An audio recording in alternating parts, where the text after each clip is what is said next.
What is science? The fallibility of man necessitates systems by which to negotiate the world. These systems are science and logic. Science is best described as a system for studying the structure and behavior of the world by following the rules of the scientific method. Logic is best described as a system to study the precise relationships between things. Logic and science are related because science strives to be logical in its approach to understanding the world. There are several types of logic, and we will discuss this further later in this book.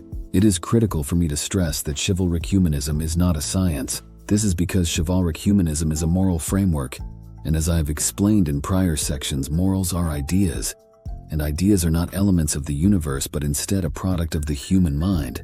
What chivalric humanism does aim to do is encourage the adopter of its moral framework to think critically and use scientific knowledge to inform decision-making. This is because for ethical advice to be credible, it cannot be arbitrary. Morality only serves humankind when it is guided by a firm comprehension of reality, else morality becomes based on a superstitious interpretation of the world, and this leads to ineffective decision-making. For example, some prior generations of humans believed that performing ritual sacrifices with animals and even other humans would trigger metaphysical changes in the world, such as bring rain or end plagues. Had these ancient peoples possessed the scientific method, they would have understood these sacrifices could never have achieved their desired outcome, and they would have been able to make better decisions with their resources instead of wasting them. Therefore, it is necessary to discuss what science is, so that there can be no confusion on the matter by what is implied when I speak of science and non-science. The scientific way is logical, streamlined, and efficient. It is a wonderful way to think. People began growing crops and domesticating animals because going hunting or gathering without knowing for sure if you'd find any food led to uncertain futures, of which starvation could be a probable outcome. People dug wells in villages because going all the way to a river was very time-consuming and sometimes dangerous. The desire to obtain the most benefit for the least amount of work is the mother of human progress. This is true in all things, even war.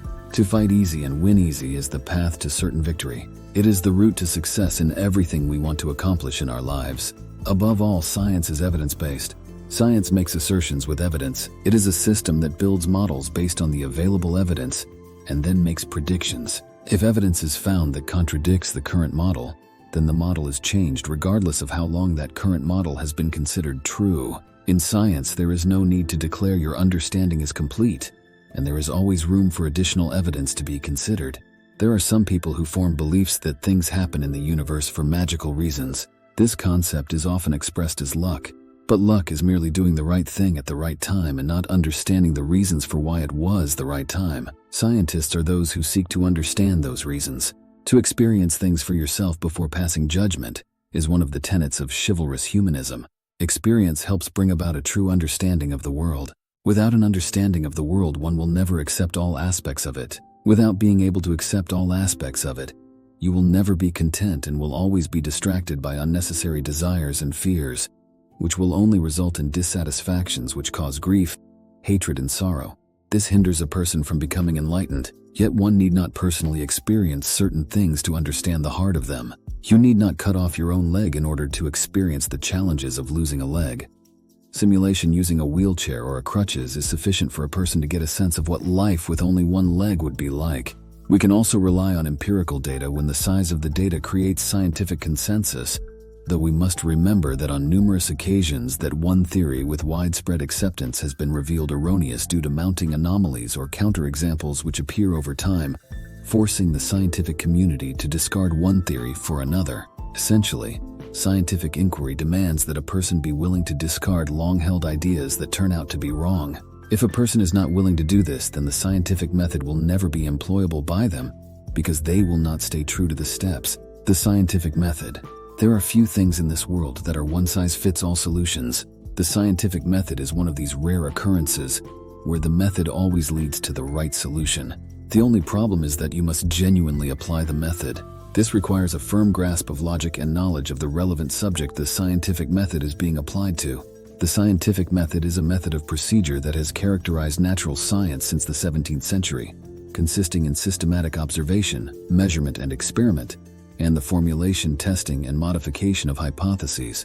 The scientific method has grown and evolved over time, but it has long been the primary way to conduct experiments in the scientific community. It allows career scientists and burgeoning scientists alike to approach experimentation in the same way, creating a consistency across the community. So if you want to experiment, prepare to learn and memorize this 6-step method. Step 1. Ask a question. When using the scientific method, you have to start with a question. This question is your reason for doing your experiment and will guide you throughout the process. When asking a question, there are a few things you need to consider. The first is what interests you. What do you want to find out more about? This depends on what you are trying to research. The second thing to consider is if you can test your question. Your question has to be measurable. Asking a question such as, "What is the meaning of the world?" would be difficult to test.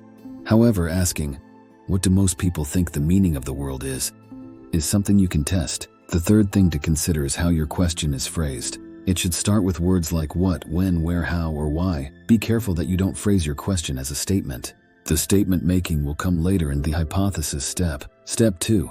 Do background research about the question. Now that you know what your question is, it is time to do some research. You want to find out as much as you can about your question. Find out if people have already researched your question and what they discovered. All of this will help you form a hypothesis, so make sure to be thorough. When you feel you have enough research, move on to step 3. Step 3. Form a hypothesis. With your research, you should be able to form an educated guess that answers your question. It should be a simple statement that expresses what you think the answer to your question is. For example, if your question was, "Why do people need to sleep?" your hypothesis could be people need to sleep to recover from work. After establishing your hypothesis, it is important to come up with a prediction. Predictions help you to specify what exactly you are looking for in your experiment. Just like your question, your prediction should be testable. It needs to include an independent variable and a dependent variable. The independent variable refers to what you will change in your experiment, while the dependent variable is what you are going to observe or measure in your experiment. They are often phrased as if-then statements, with the if part referring to the independent variable and the then part referring to the dependent variable. For the hypothesis, why do people need to sleep? Your prediction could be, if I take sleep away from a person, they will not be able to do as much work. Step 4. Conduct an experiment. It is now time to test your hypothesis. In order to successfully test your hypothesis, you must create an experiment in which you perform your prediction to see if the then part of your statement comes out as you hypothesized it would. In order to have a successful experiment, create a step-by-step procedure in which you change only one variable at a time. Changing more than one variable can cause your experiment to be inconsistent, as it enables too many things to go wrong. After you finish your experiment, you should repeat it several times in the exact same way. This will ensure that original results were not a fluke. Your experiment and its conclusions must be reproducible by yourself and others.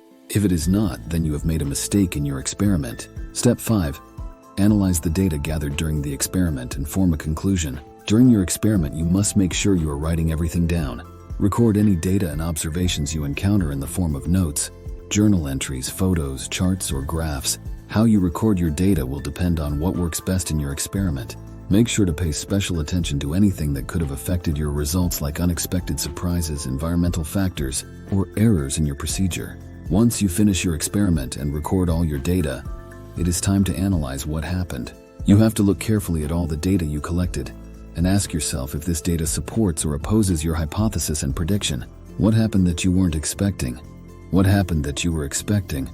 Once answering those questions, you have to look into why certain things happened. For example, if your hypothesis was, why do people need to sleep? You must seek to understand the underlying physiological reasons for why sleep helps a person recover from work. If you found that your hypothesis was not supported, you may want to go back to the third step and create a new hypothesis based on what you found out through the process of your experiment.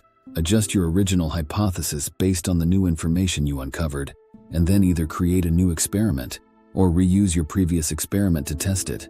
Step 6. Communicate the results. Regardless of if you decide to redo your experiment based on the new data you've uncovered, you need to communicate your results.